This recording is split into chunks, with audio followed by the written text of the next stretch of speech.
तो हाँ, हाँ दोस्तों, फिर आ गए एक नया वीडियो लेके। तो आशा है आप लोग ठीक होंगे। तो एक हमने उस नए घर को, शायद मैं नए घर को नहीं दिखाया हूँ ना, उस नए घर में बिजली फिटिंग का काम रुका हुआ है। 2 कमरा हो गया है, बाकी कमरा बचा है। उसी का सब ये देखो बिजली वाला सामान पड़ा है यहाँ पर। ये देखो इस बिजली को फिटिंग करवाना है उस वहाँ का, और 2 कमरा को फिटिंग करवाते हुए हम लोग को क्या बजे पता है। देखो हम रात को 8 या 9 बजे काम स्टार्ट किए थे। ऐसे करते करते हमें 3 बज चुका था, 3 बज गया था एक्चुअली।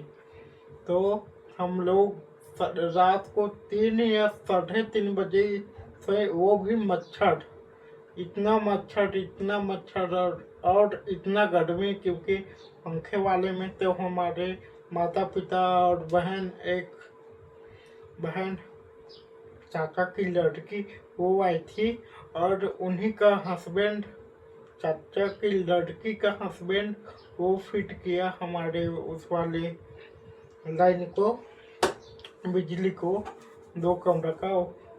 वो और हम दोनों मिलकर फिट किए। तो ऐसे करते हुए हमें 3 बज चुका था।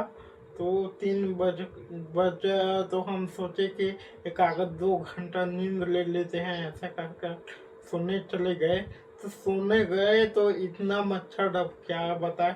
तो ऐसा लगा कि हम दिन में भी उठे, फिर भी हमारे कान के सामने में मच्छर का भुन भुन भुन भुन बजता है न, सुन, ऐसा आवाज़ आ रहा था हमें। तो मैं उस अब अपने बहन के हस्बैंड को कहा कि चलो पंखे वाले कमरे में चले जाते हैं। अपने पापा जी हैं, उसको यहाँ पे देते हैं, उन्हें सोने का आदत है। ऐसे बोला तो वो बोला नहीं भैया, इसी में सो जाएंगे हम, ऐसे बोला। उसके बाद क्या हुआ, मैं उसको छोड़कर वो पंखे वाले रूम में चला गया। तो उसके पास पापा को भेज दिया।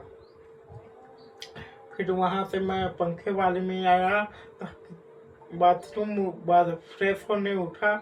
तो वो बहन का हस्बैंड बोला कि भैया उस कमरे में इतना मच्छर है, नींद ही नहीं पड़ रहा है, क्या करूं। ऐसे कहकर बोला। तो मैं बोला चलो पंखे वाले में चलो, ऐसे कहकर बोला। ठीक है भैया कहकर चलो कहकर वो भी बोला। तो पंखे वाले में गए। उसके बाद लगभग 1-2 घंटा नींद लिए हम लोग। उसके बाद फिर से उसी बिजली फिटिंग का कुछ काम बचा था, उसमें लग गए। फिर भी काम नहीं हुआ।